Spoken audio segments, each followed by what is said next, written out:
In Georgia, each county keeps birth records, marriage records, death records, tax ledgers, and property deeds.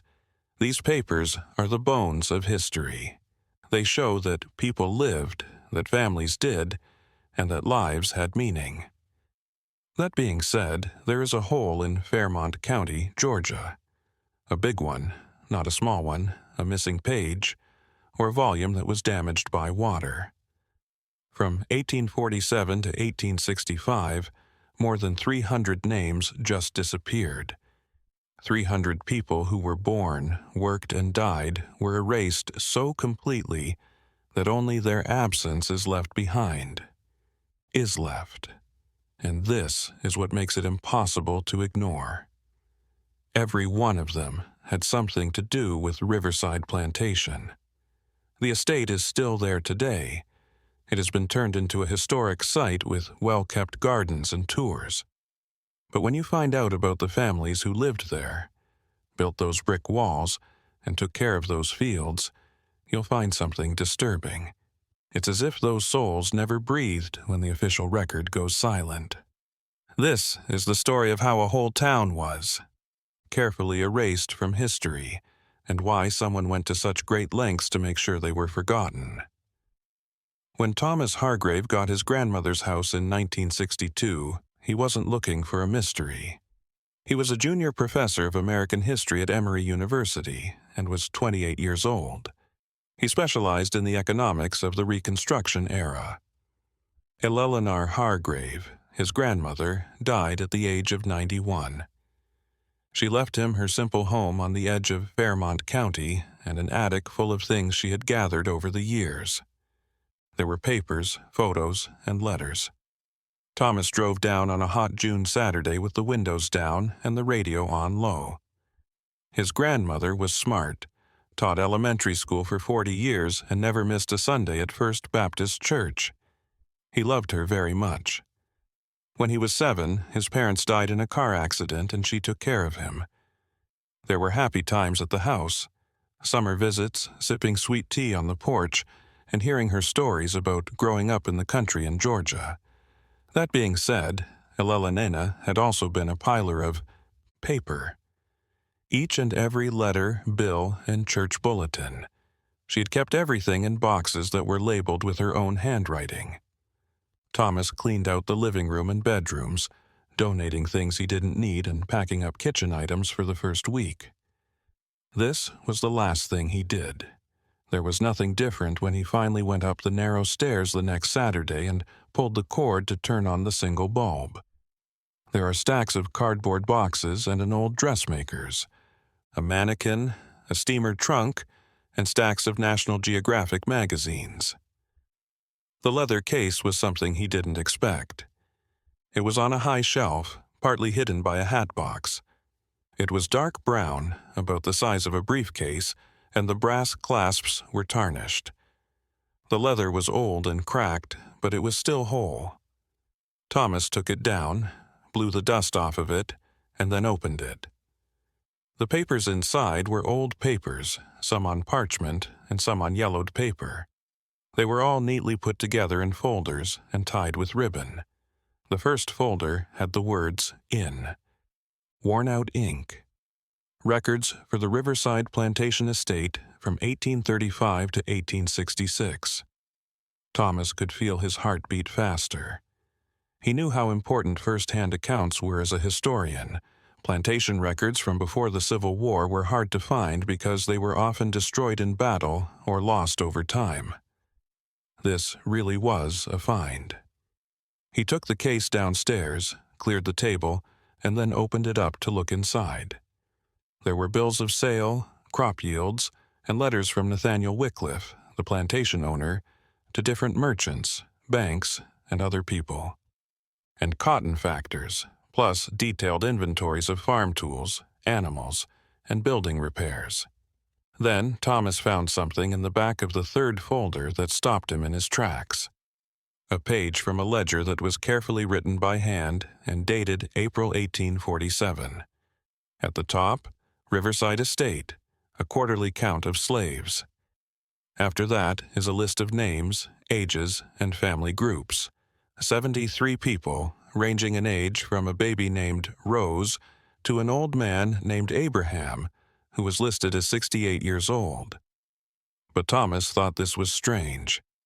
After every name in, there was a small note in a different color ink in the margin. Moved in March 1848. Each and every one. In the same month, 73 people moved. Thomas made a face. Mass sales did happen sometimes. Plantations didn't work. The owners died. When estates were sold, there was usually a bill of sale that showed who bought the things and where they went. He looked through the rest of the papers. Nothing. There were no receipts, bills of sale, or letters that mentioned the transfer, only that one note was moved. After that, nothing. Thomas just couldn't do it. When he got back to Atlanta, he got in touch with coworkers who were experts in the history of Southern plantations. He sent a letter to the Georgia Historical Society. He asked the Fairmont County Clerk's office for property records, tax assessments, and anything else that could help him figure out what happened to those 73 people. Even more strange was what came back. There was a letter from Mrs. Dunlap, the Fairmont County Clerk, that was both polite and firm, saying that while general records were open to the public, some documents related to Riverside Plantation were not because of ongoing legal issues with air disputes and property lines. Thomas thought this was strange. In 1953, the plantation was turned into a state historic site. After 10 years, what legal problems could there be? He took the car back to Fairmont County and went to the clerk's office in person. Mrs. Dunlap was a strict woman in her 60s. She wore reading glasses and pulled her gray hair into a tight bun, on a hook. Thomas met her in a small office that smelled like old paper and lemon polish. "Dr. Hargrave," she said, looking at a notepad. "You want records about Riverside Plantation from 1847 to 1865, she replied. "That's right. May I ask what kind of research you're doing?" Thomas answered. He talked about his academic interest, how he found the ledger in his grandmother's attic, and the strange transfer notation. Mrs. Dunlap's face didn't change, but her fingers tensed up a little on her desk. "I'm afraid those records aren't open to the public, but you said there were legal issues. What kinds? I can't talk about ongoing legal matters, Mrs. Dunlap. These are historical documents, and Georgia law says they should be in the public record. I know the law, Dr. Hargrave." Her voice had gone quiet, "and I told you those files were sealed. If you want to challenge that decision, you can make a formal request with the county attorney." Thomas was angry, but he didn't give up. He made a formal request, but 6 weeks later, it was denied without any explanation. So he tried something different.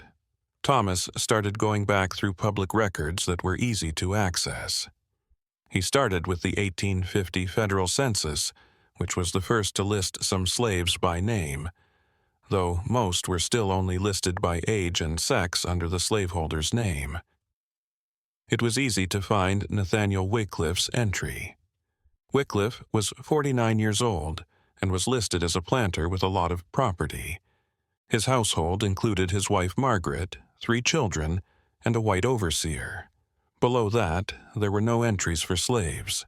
There were no enslaved people listed. Thomas looked at the date, June 1850. The ledger from his grandmother's attic showed that 73 people had been moved in March 1848, so it made sense that Wycliffe wouldn't list them in 1850. They were gone. But here's what didn't make sense. Thomas looked at the 1840 census. Riverside Plantation had listed 61 enslaved people in 1840. The private ledger showed 73 people in 1847, but all of them were sold in 1848, and Wycliffe had no slaves listed in 1850. But when Thomas looked at the 1860 census, he saw something that couldn't be true. Nathaniel Wycliffe, who was now 59 years old, had 82 slaves on his property. Where did they come from? If Wycliffe had sold all of his slaves in 1848, how did he hire so many more by 1860? And why were there no records of purchases in between? Thomas compared this to county tax records. In the 1848 tax assessment for Riverside, the value of the property was listed, but there were no slaves. The same was true for the 1849 assessment and the years 1850 through 1856. Then, all of a sudden, in 1857, the tax assessment went up, and Riverside was being taxed for 79 slaves. By 1860, that number had grown to 82, making it seem like an entire workforce had appeared out of nowhere. And this is what made Thomas so angry. The ages of the slaves didn't match in the 1860 slave schedule. If these were bought slaves, you'd expect a range of ages, since people bought slaves from different sources at different times. But the age distribution at Riverside was strange. There were groups of kids ages 10 to 13, young adults ages 22 to 25, and a few older people around 60. It was almost like the community had skipped a decade of getting older.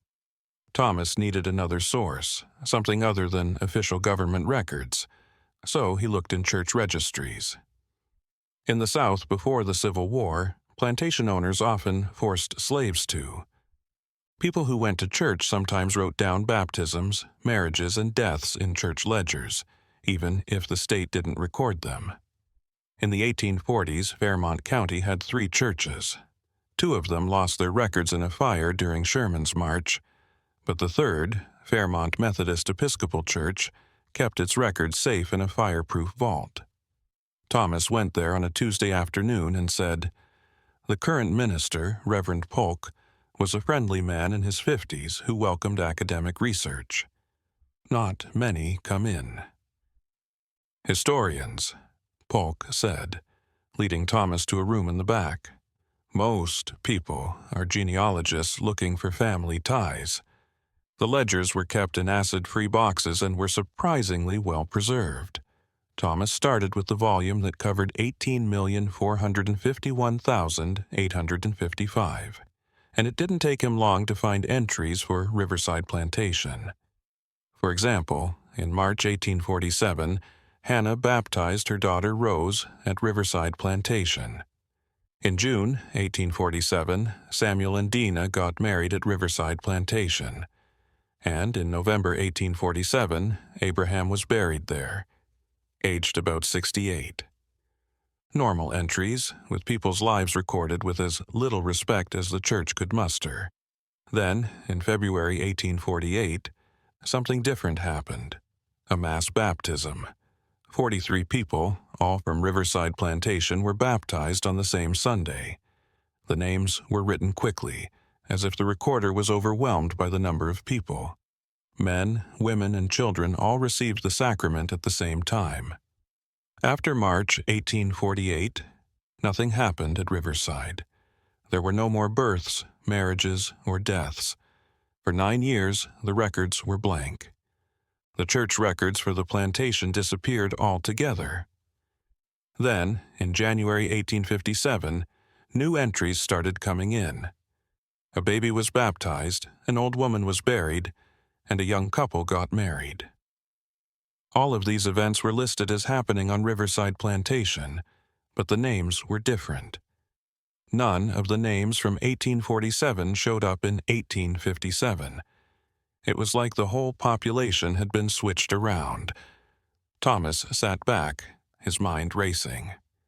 Reverend Polk noticed his expression and asked, "Find something interesting, Reverend. Do you have any letters or notes from that time?" Polk thought about ministers and anything else that might help explain church activities.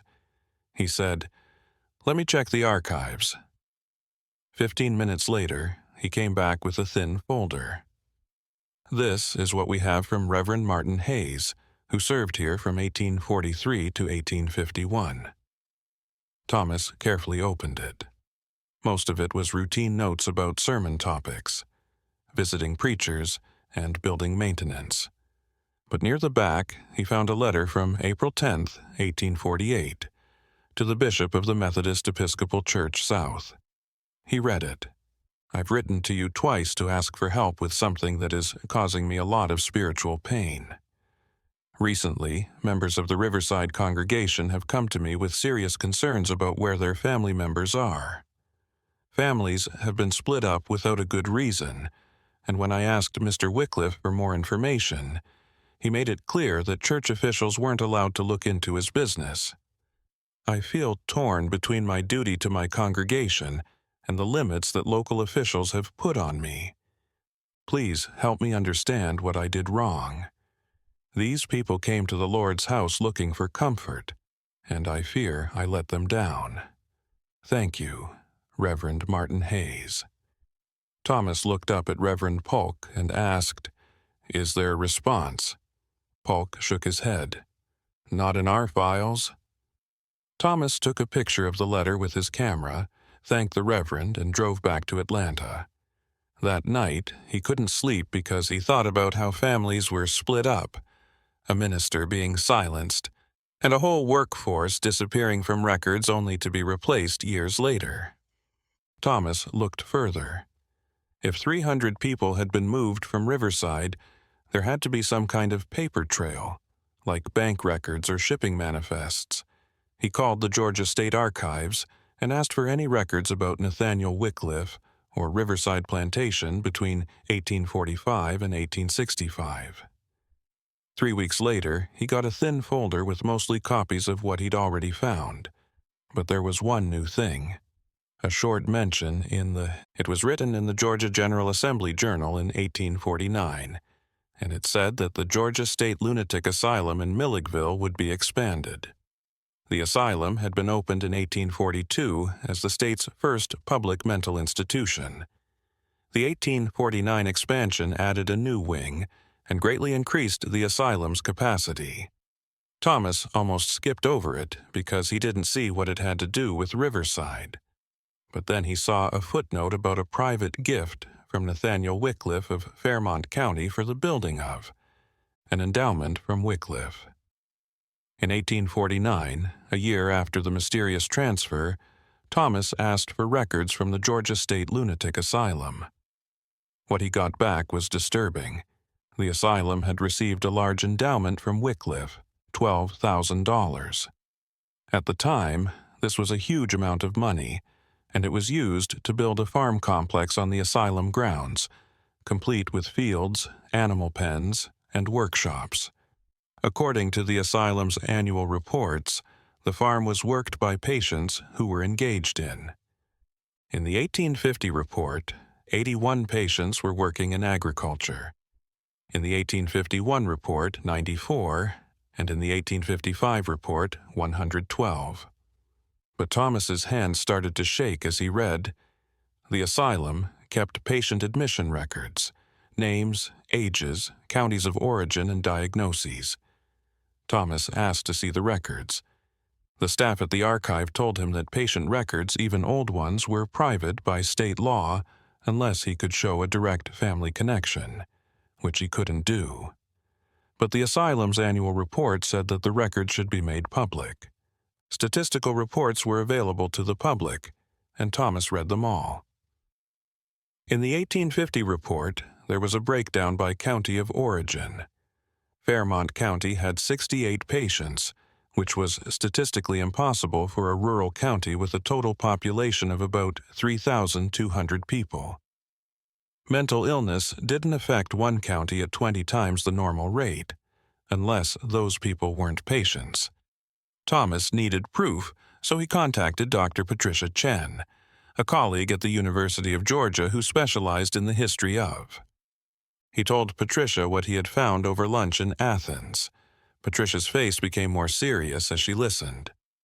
"Thomas," she said, "what you're describing sounds like a diagnostic loophole." In the 1840s and 50s, the definition of insanity was vague, especially when it came to slaves. What do you mean? There was a diagnosis called drapetomania, which means the disease that makes slaves run away. and another one called Dysesthesia Ethiopica, which was said to be caused by. You're saying that slaves who didn't want to be slaves could be sent to asylums because they didn't want to be slaves? Patricia grimaced.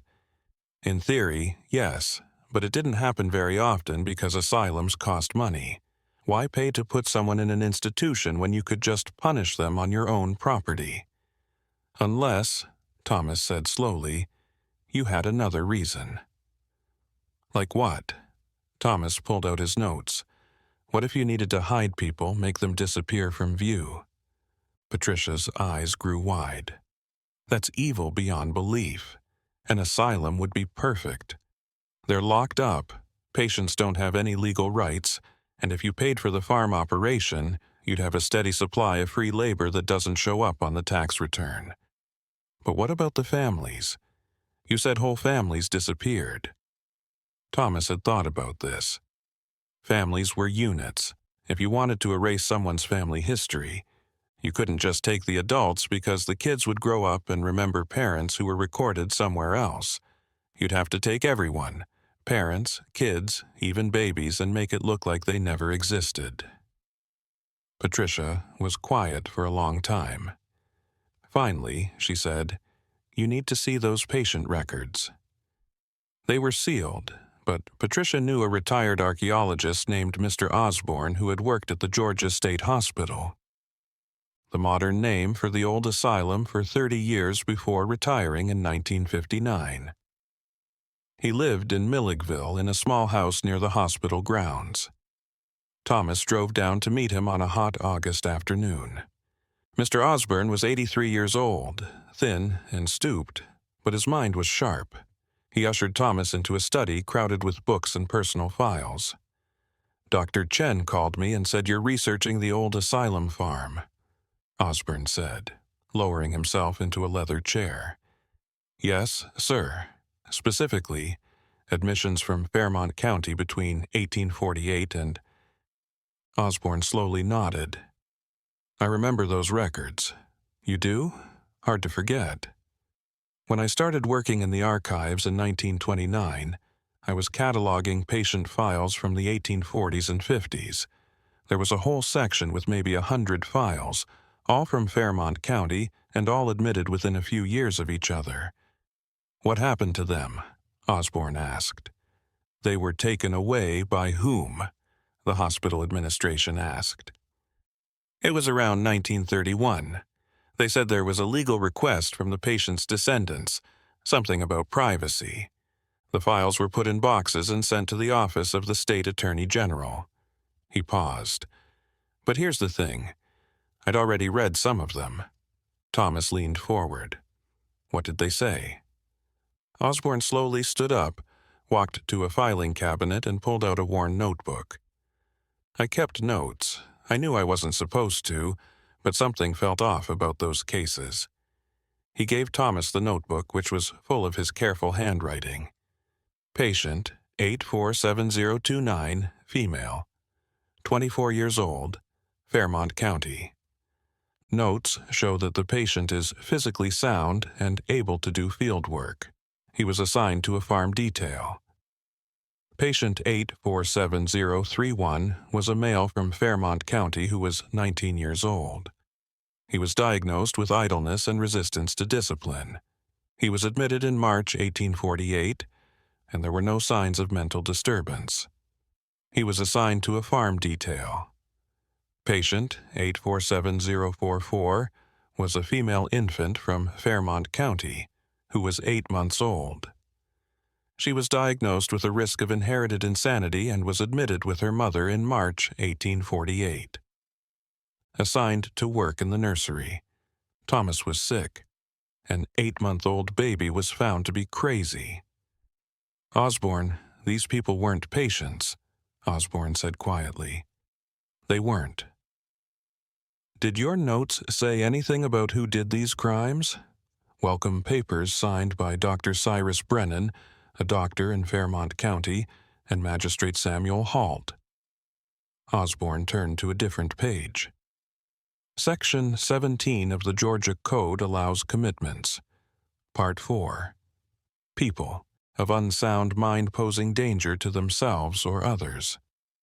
Thomas wrote down the names. Do you remember anything else? Osborne was unsure. I read one file that stuck with me, a woman who was probably 30 years old. It was written that she had religious mania. The intake notes said she was caught preaching sedition and encouraging other people of her race to disobey. What did you call her? Osborne looked in his notebook. Judith is the patient, 84702. No last name was found. Thomas looked into Dr. Cyrus when he got back to Atlanta. Bryant. Records from Fairmont County showed that Brennan worked as a doctor there from 1844 until his death in 1872.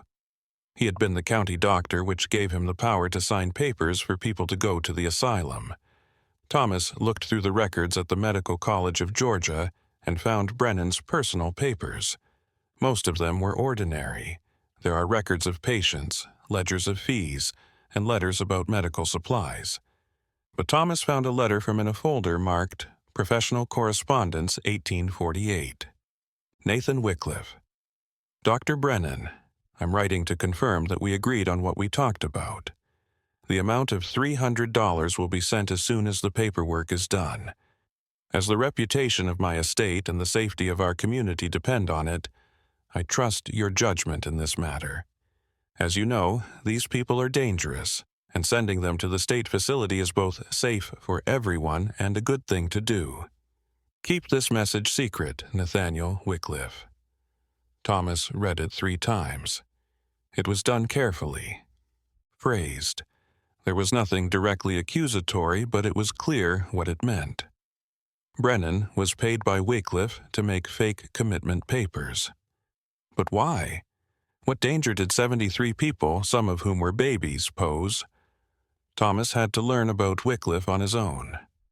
Thomas took a car to Riverside Plantation, which is now a museum run by the Georgia Historical Society. The estate was beautiful in a creepy way. It had an old live oak tree covered in Spanish moss and a white mansion with columns that looked out over the Oconee River. The old quarters for slaves had been fixed up for. The tour guides gave a clean version of plantation life for educational purposes. Thomas paid for the tour and then asked to talk to Mr. Eugene Cartwright, who was in charge of the site. Cartwright, who was in his 50s and overweight, was very interested in local history but not used to doing serious academic research. Dr. Hargrave, please come in. I'm always happy to help researchers. Thomas showed him copies of the ledger that were kept in the attic of his grandmother. I'm trying to find out what happened to these people. 73 people, all of whom were marked as having been moved in 1848. Do you have any records about the estate that could help you figure this out? Cartwright looked at the paper with a frown. This is really cool. This ledger is something I've never seen before. Where did you say you found it? The attic of my grandmother. She has always lived in Fairmont County. Interesting. It was given back by Cartwright. We don't have any records from that time, though. During the war, most of Riverside's papers were lost. The county clerk talked about ongoing legal problems. What do you know about that? Cartwright's friendly attitude changed a little. Okay, sure, something has gone wrong.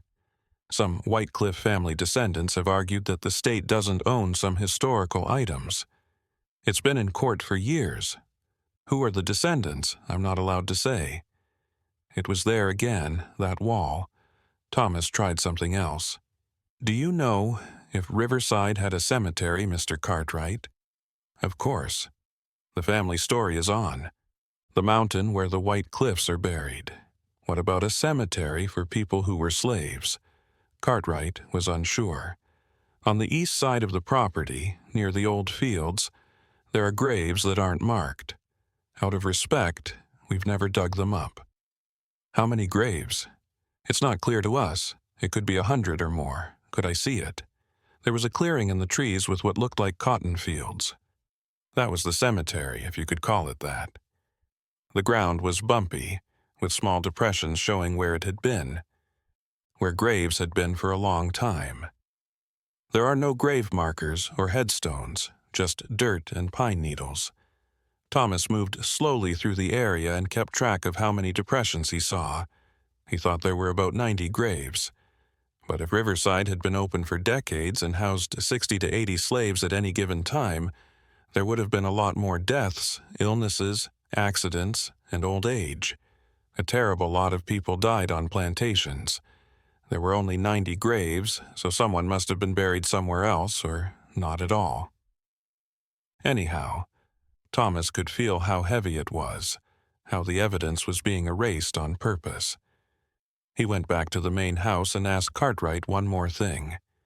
How long ago did Nathaniel Wycliffe die?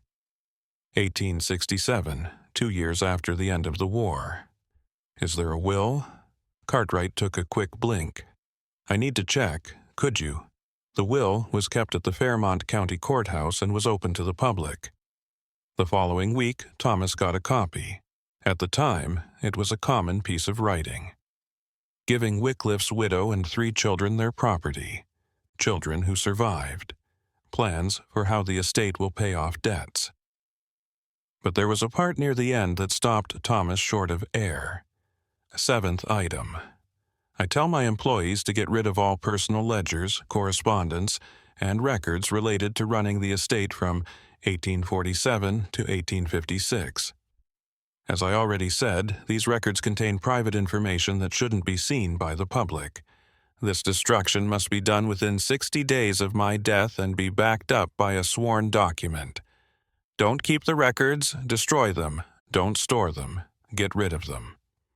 A notarized affidavit attached to the will from September 1867 said that Wycliffe's son-in-law, Howard Preston, confirmed that all the papers listed in Item 7 had been burned, as the testator had asked. Thomas was sitting in the reading room of the courthouse. Tall windows let in light in the afternoon. He could see parts of a pattern, but not the whole thing. Around 73 people went missing in Riverside in March 1848. A lot of people were sent to the asylum with false diagnoses.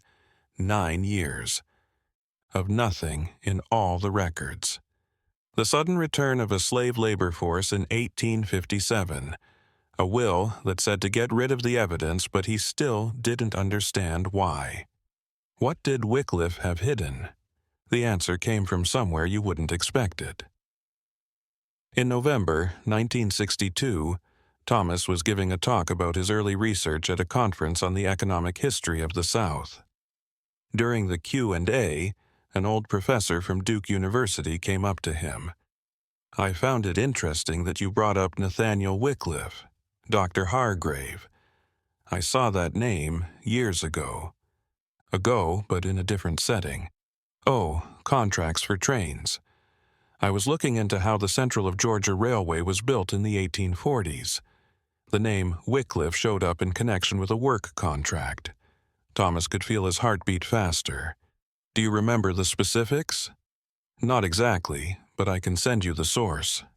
After 2 weeks, Thomas was looking through construction contracts from 1847 in the archives of the Georgia Railroad and Banking Company. It was right there. A deal from November 1847 between the Central of the Georgia Railway and Nathaniel Wycliffe for the rental of 70 healthy workers for 9 years to build a railroad. $40 per worker for a total of 70 workers over 9 years. Thomas did the math.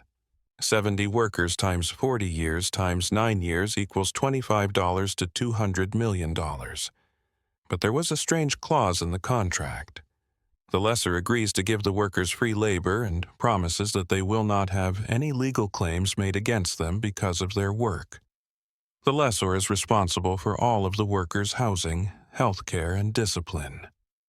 The company is not in charge of paperwork or registering those workers. The railroad wouldn't ask questions because Wycliffe wouldn't leave any paper trails for the workers. But there was something wrong. You couldn't rent slaves to a railroad company and then act like they weren't there. Slaves were owned by others. Unless they were no longer slaves, they showed up on tax returns, estate inventories, and insurance policies. Unless they were something else, they were people in asylum. Thomas felt like the whole picture was becoming clear. It had Wycliffe. Under false pretenses, he sent all of his workers to an asylum, and then he rented them out to the railroad company right away as patient workers.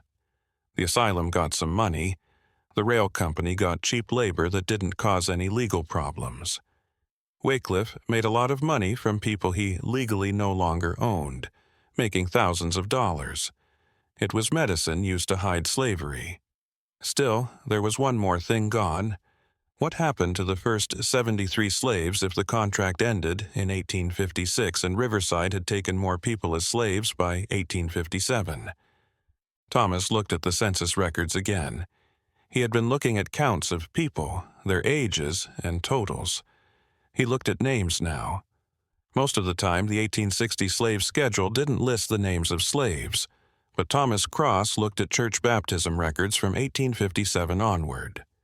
15 of the names were in both the 1847 ledger and the 1857 church records.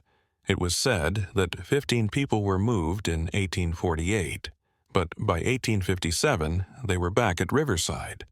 But their ages were off. 1847 ledger.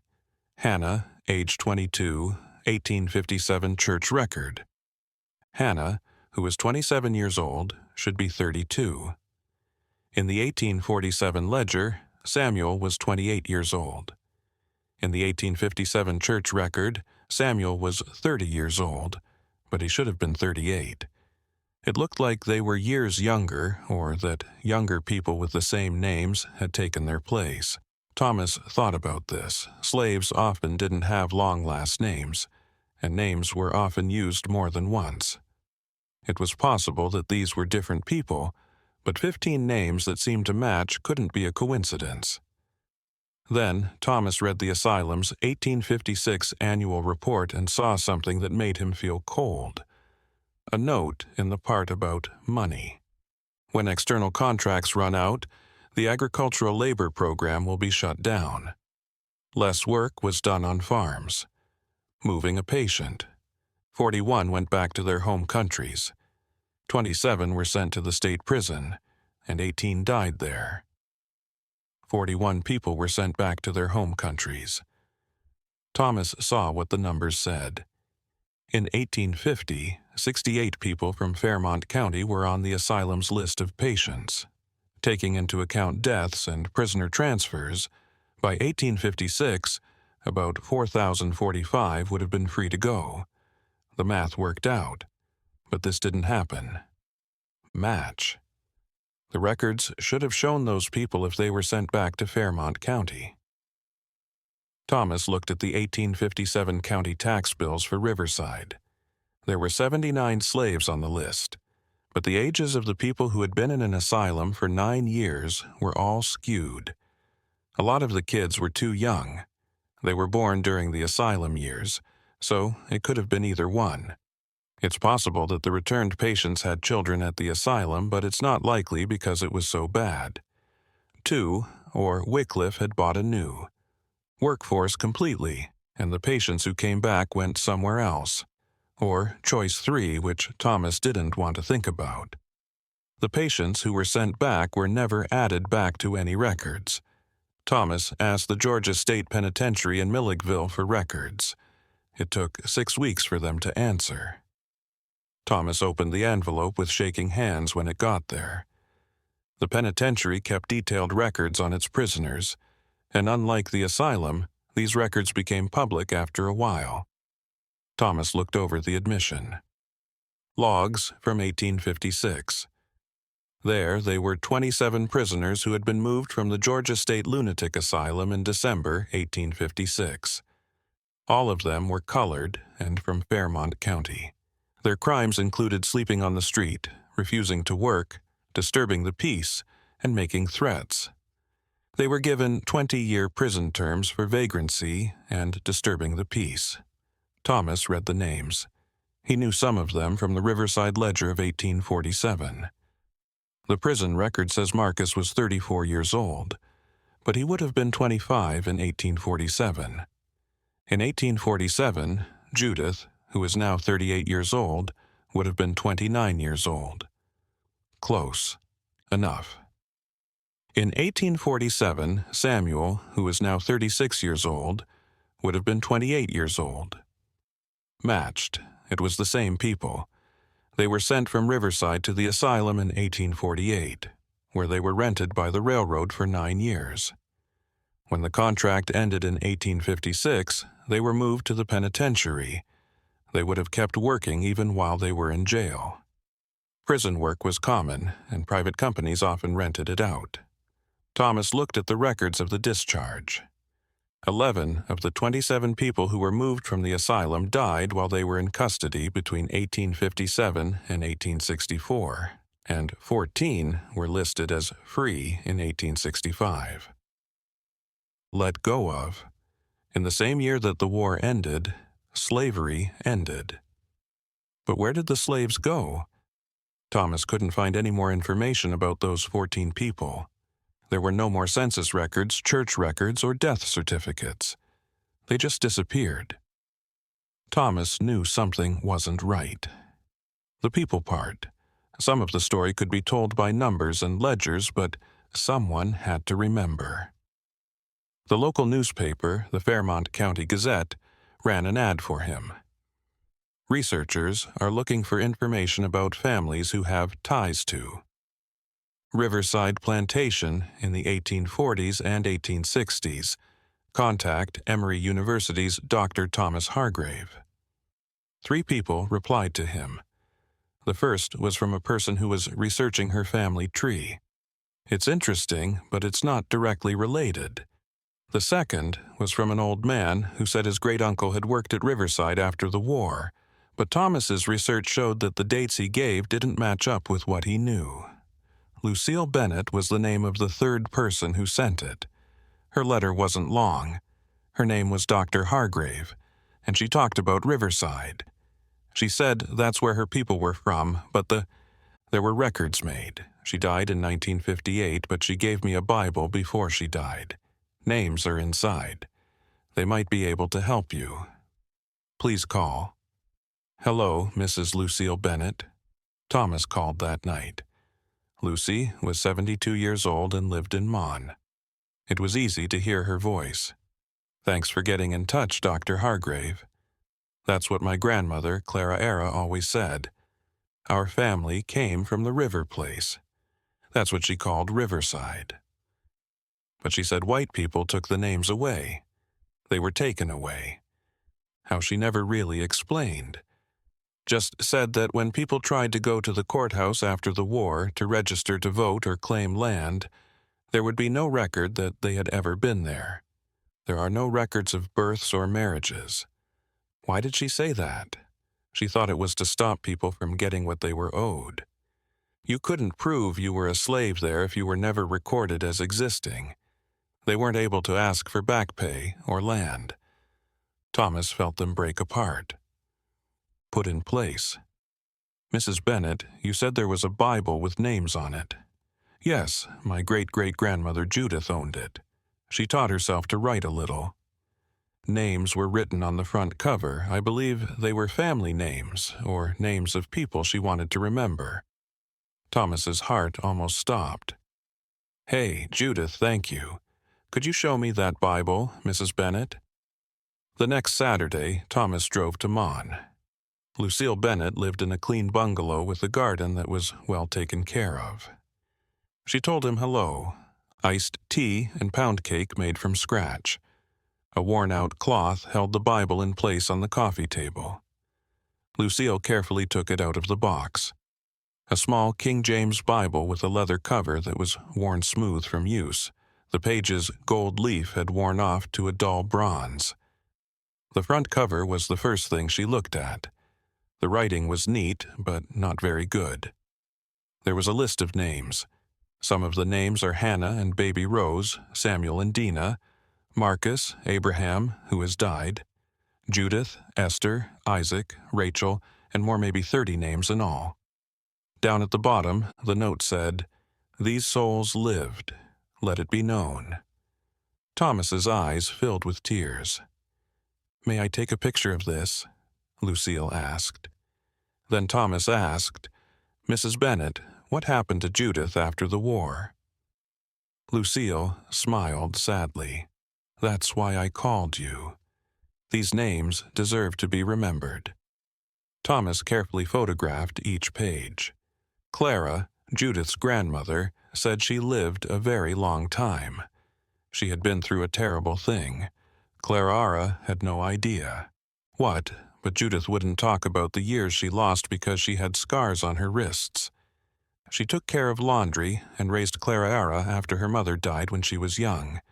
She lived in a small cabin near Mon. Maybe Judith tried to find them sometime. Clara said that the people from Riverside wrote letters, went to churches, and asked travelers if they saw anyone from the old days for years, but most of them were gone. Spread out or just gone. Thomas showed Lucille the work he had done, the records for the asylum, the railroad contract, and the transfers to prisons. Lucille listened with a serious look on her face. She said in a low voice, so they were worked twice. Once as slaves and then again as prisoners. Thomas said, I think some of them made it. In 1865, 14 were set free. One of them was Judith. I don't know about the other ones. That's the thing I want to know. Thomas went back to his research with a new sense of purpose. There were 73 people who had been sent to the asylum. 27 people were sent to the prison. From the asylum's records from 1856, that left 46 people who could not be found. The report on asylum said that 41 people went back to their home countries. But Thomas could only prove that 15 went back to Riverside because their names matched up in later records. Where were the other 26 people? He looked through the asylum's annual reports again to find information on deaths. Every year, the asylum reported deaths, but the numbers were added up. There are no names or names, but there was a strange spike in the 1851 report. In 1851, 34 patients died, mostly from typhoid fever outbreaks in farming areas. 1 year of deaths. Thomas looked at the asylum's total patient population in 1851 and found that it was about 200. 17% of people in an asylum died in 1 year, which is terrible and not even normal for an asylum. And agricultural quarters were for people from Riverside who worked on farms. Thomas found a newspaper from August 1851 in Milledgeville that talked about the outbreak. The state asylum says that patients who work on farms are spreading a bad disease. The government tells people there is no risk to the larger. Neighborhood, that was it. 1 sentence. 34 deaths were thrown out in 1 paragraph. Thomas wasn't sure if anyone had even been told. Did people in Fairmont County know that someone they knew had died? Were bodies brought back to be buried? He found the answer in the records kept by the asylum. Patients who couldn't afford a funeral were buried on hospital grounds in unmarked graves. There are no funds set aside for individual markers. They were laid to rest at the asylum. Anonymous, I forgot. Thomas asked to be led into the asylum cemetery. Milledgeville's Georgia State Hospital was still open, though it wasn't nearly as busy as it used to be. Behind the new buildings, on a neglected plot of land surrounded by a rusty fence, was the old cemetery. Thomas came over on a chilly January morning in 1963. He was with a younger man named Mr. Ridley, who worked as a hospital administrator and seemed uncomfortable with the visit. Ridley said, "We don't usually let people in." But because you do research, the graveyard was bigger than Thomas thought it would be. Rows of small, worn-down stones that were mostly impossible to read. Many graves had no markers at all, just holes in the ground like at Riverside. How many burials? Thomas asked. About 1,000 people died here between 1842 and 1900. Are there records of who is buried here? Ridley asked. Poor at best. Many patients came in without family or next of kin, so when they died they were buried here. Thomas walked among the graves looking for. Some stones with dates on them read 1849, 1850, and 1852. But there were none for 1851, the year of the typhoid epidemic. Instead, there was a long low area where the ground had settled, showing that there were many graves. Ridley looked at a map he had brought with him and said, "According to this old survey, yes, that area there." He pointed to the depression, which had 30 to 40 unmarked graves. Thomas stood there in the cold and looked at the unmarked ground. People were taken from their families, put in jail without a reason, forced to work until they died, and buried without a name.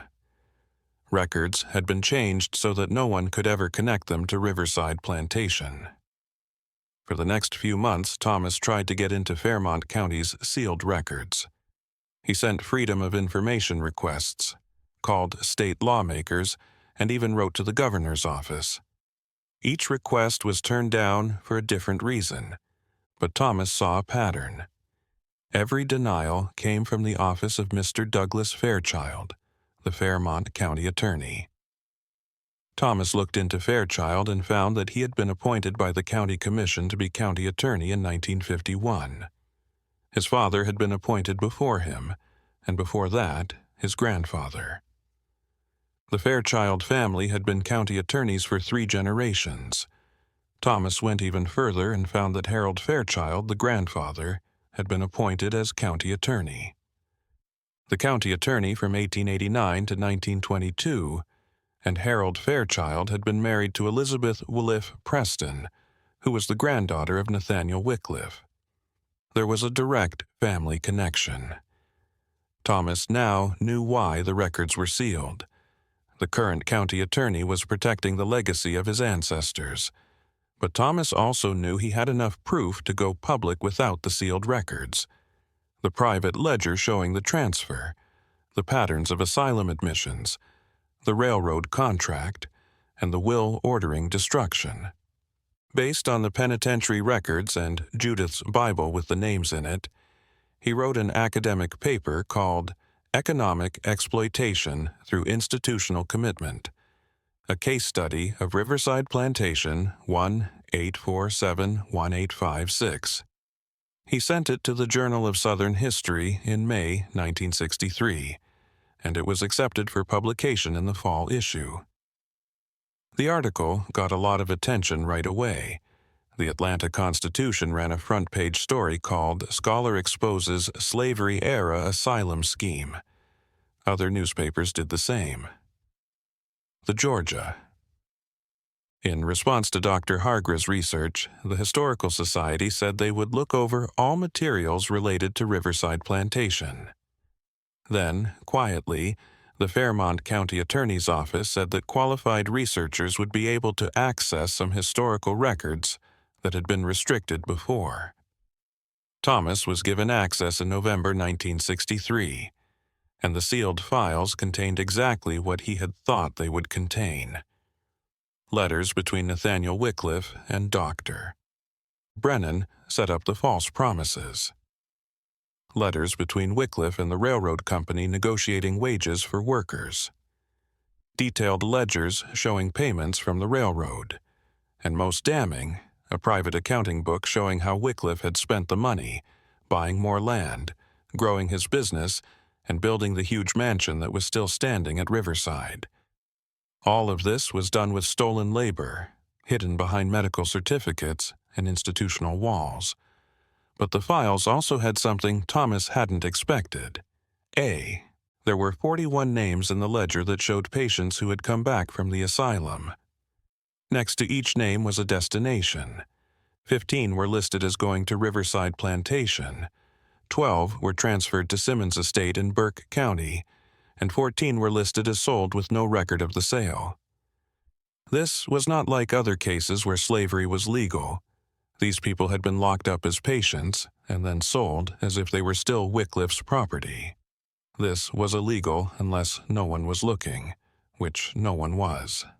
In the winter of 1963, Thomas used the Riverside Ledger, Mr. Osborne's asylum notes, the penitentiary records, and Judith's Bible to make a full list of all the names. He put together as many names as he could and was able to identify 68 people with reasonable certainty. 34 died at the asylum, 27 were sent to the penitentiary, 7 were returned and later sold to other estates, and the other 5 couldn't be found.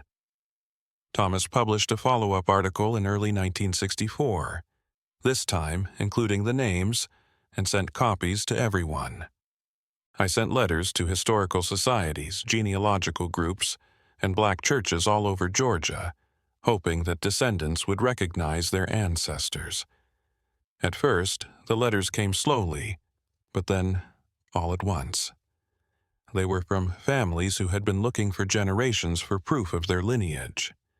For example, a woman in Savannah recognized her great-great-grandfather's name, Marcus, who died in prison in 1863. And a man in Atlanta whose family history spoke of an ancestor named Esther, who disappeared during the hard times. In March 1964, Thomas got a package from someone he didn't expect.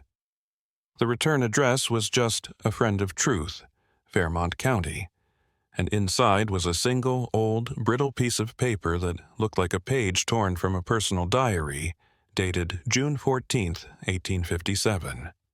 Each connection was a small piece of the puzzle a name brought back from the dead.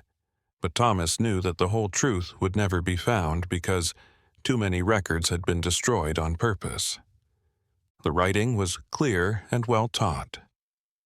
Today is the final end of the problem that has been bothering me for 9 years. The last of the workers who came back from Milledgeville were sold to companies in Alabama and Mississippi, where they are not likely to be investigated. The courthouse records have been changed. The church registry has been cleaned up of unnecessary entries, and Dr. Brennan has assured me that his files don't contain anything that could cause trouble. I must admit that I'm somewhat relieved, though I can't say I am. What was done to protect order, property rights, and the natural hierarchy that God set up. Those who would have upset that order by rebelling or fleeing are now out of reach. The new workers that were bought at auction in Savannah are young, easy to work with, and not affected by the bad influences that were present in the previous group. Riverside will do well. I promise that this account will remain private and will never be shared. Northwest Nathaniel Wycliffe. This was his name. Thomas carefully held the page and read it over and over again. Some people messed up the order, but eventually the final piece fell into place. The original workers hadn't been sent to the asylum by chance. They'd been targeted for organizing, planning resistance, and trying to escape. Wycliffe had used the asylum system to disappear rather than face a possible revolt or mass escape attempt, which would have drawn attention and possibly legal consequences. By the time they were freed or moved, they had lost years of their lives. Their families were spread out, and there was no longer any chance of organized resistance. It was a planned erasure. Thomas never found out who sent the diary page.